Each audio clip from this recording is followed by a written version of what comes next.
سلام، وقتتون بنیکی. زهرا هستم. به کانال من خوش اومدید.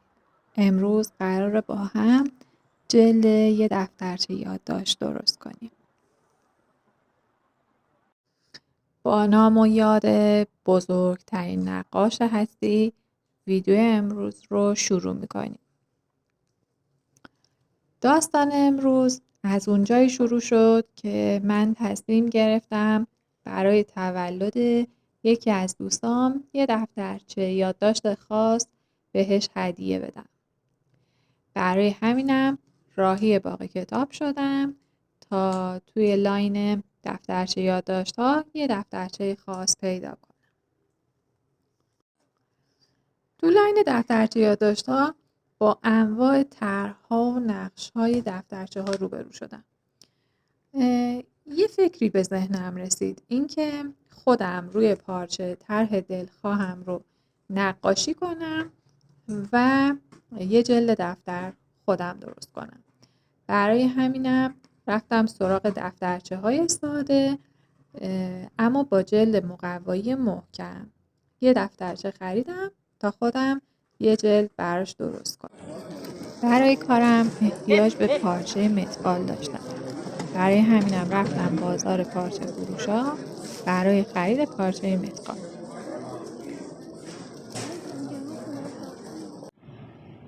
قبل از شروع کار پارچه ها رو یک بار با ماشین لباسشویی میشوریم. بعد از مرحله شستشو با یک اتو بخاری که یکم داغ‌تر هست کار رو اتو میکنیم تا چروک کارمون یکم کمتر بشه تا کار نقاشی رو شروع کنیم. خب دوستان، میریم برای برش پارچه و اندازه‌گیری. دفترم رو روی پارچه قرار میدم. ترکی رو در نظر نمیگیرم. 1 سانت از پایین و 1 سانت از بالا زاپاس برای دفترم میزنم. خطش رو رسم میکنم. حالا من از این خطکشای مدرج دارم. اگر نداشتید از متر استفاده کنید یا از خطکشای بلند. حالا این بار دفترمو قرار میدم. باز میکنم دفترمو. ببینید 5 سانت از سمت راست و 5 سانت از سمت چپ شما احتیاج به زاپاس دارید.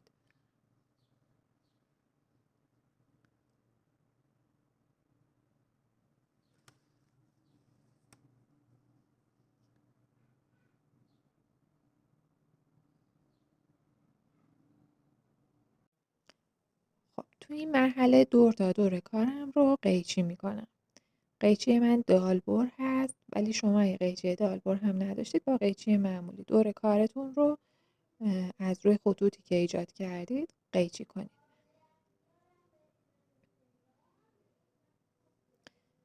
خب ببینید من دفترم رو که قرار میدم از طرفین 5 سانت و از بالا و پایین 1 سانت زاپاس دارم برای کار. ما به یک آستر هم برای کارمون احتیاج داریم. این آستر مثل جلد اصلی از بالا و پایین 1 سانت زاپاس میخواد، اما از سمت چپ و راست زاپاس لازم نداره. خب تو این مرحله طرحم رو با استفاده از کاربن زرد روی پارچه منتقل کردم.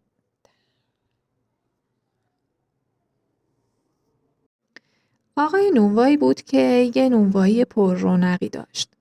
مردم وقتی توی صف خرید نون بودن از همه چیز و همه جا با هم صحبت می‌کردن. به همین خاطر نونوا از بیشتر اخبار مطلع بود. مدتی بود که حرف آدمی به اسم شبلی توی دهن‌ها افتاده بود. همه از خوبی‌های شبلی می‌گفتن. نونوا هم حسابی مشتاق دیدار شبلی شده بود. یه روز گذر شبلی به نونوایی مرد افتاد. شبلی تازه از راه رسیده بود و حسابی خسته و ژولیده بود. نونوا فکر کرد اون یه گداست که حتما پولی هم برای خرید نون نداره. به همین خاطر جلو رفت و نون رو از دست شبلی گرفت و اونو از مغازه انداخت بیرون. مردم که شاهد این قضیه بودن بهش گفتن این چه کاری بود کردی؟ این همون شبلی بود که مدت هاست منتظرش بودی. نونوا دوان دوان خودش رو به شبلی رسونده و دست و پاش افتاد و عذرخواهی کرد. شبلی هم بهش گفت باشه بخشیدمت، اما امشب باید یه مهمونی بزرگ ترتیب بدی و همه رو دعوت کنی. مرد سفره بزرگی پهن کرد و از همه چیز بهترینش رو سر سفره گذاشت. شب شد، مهمونا دور سفره نشسته بودن. یه نفر به شبلی گفت چه کسی اهل دوزخ و چه کسی اهل بهشته؟ شبلی گفت اگه میخواید اهل دوزخ رو ببینید به این مرد نونوا نگاه کنید که به خاطر دلش یه همچین سفره‌ای انداخته، اما به خاطر خدا یه لقمه نون به فقیری نمیده. خب توی این مرحله میخوایم رنگ‌های زمینمون رو درست کنیم. من این دوتا سبز رو درست کردم برای رنگ زمینم.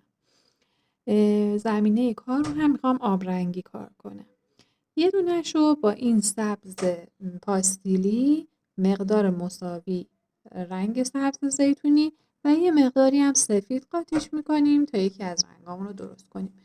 اون یکی رنگ رو مجددا همون سبز پاستیلی با سبز پای مقدار مساوی، کمی سفید و یه چند تا قطره هم سبز زیتونی. این رنگ ها رو درست میکنم. چون رنگ ها اوپک هست بهش آب اضافه میکنم و میریم تا زمینه کار رو رنگ بزنیم. خب دوستان عزیزم، این قسمت از کار میخوایم رنگ‌گذاری زمینه کارمون رو انجام بدیم. طرح رو منتقل کردم، اما الان میخوام اون قسمتی از پارچه رو رنگ کنم که طرح نداره، پشت دفترم میشه. یعنی کاملا با آب پارچه رو خیس میکنم، با آب و یه قلموی بزرگتر پارچه رو کاملا خیس میکنم.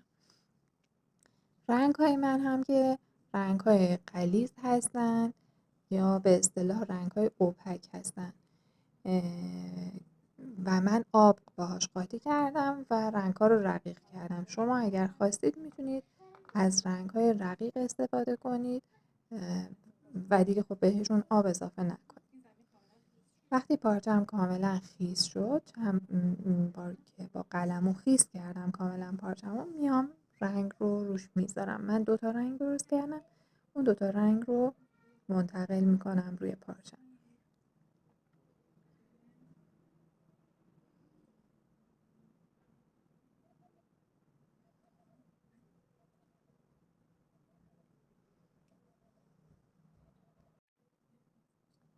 نکته‌ای که فقط باید رعایت کنید اینه که وقتی دارید با قلمو رنگ میذارید حتما اون قسمتی که رنگ‌گذاری رو متوقف کردید جلوش رو خیس کنید. یعنی اینکه به رنگ‌هاتون اجازه بدید که داخل آبی که روی پارچه هست هر چقدر میخوان جلو برن. اگر که شما این رنگ رو گذاشتید و جلوی رنگ‌ها خشک بود، پارچه خشک بود جلوی رنگ‌ها، لک ایجاد میشه روی پارچه‌تون، رنگ‌ها ایجاد لک میکنن روی پارچه. اما اگر که جلوی رنگ‌ها رو آب بزنید کاملا، پارچه رو در قسمت جلوی رنگ‌ها خیس نگه دارید، رنگ‌ها هر چقدر که میخوان پیشروی میکنن و دیگه ایجاد لک روی پارچه برای شما نمیکنن.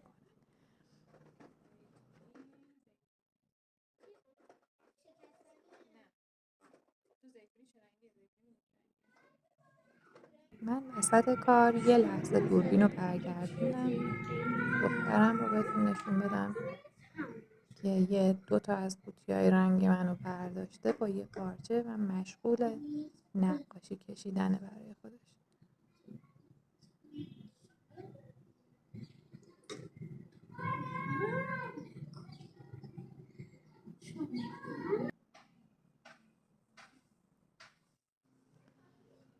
زمینه کار بیشترش زده شد، فقط مونده قسمتی که دور طرح من هست.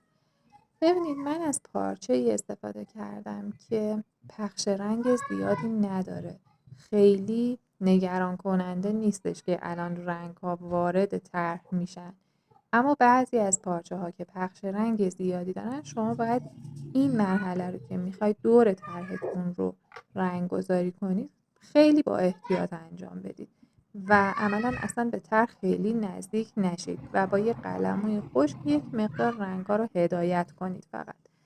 اما الان چون پارچه من پخش رنگ زیادی نداشت مشکلی ایجاد نمیشد و من به راحتی دور طرحم رو با یه قلموی ظریف‌تر رنگ‌گذاری کردم و کار زمینم رو انجام دادم.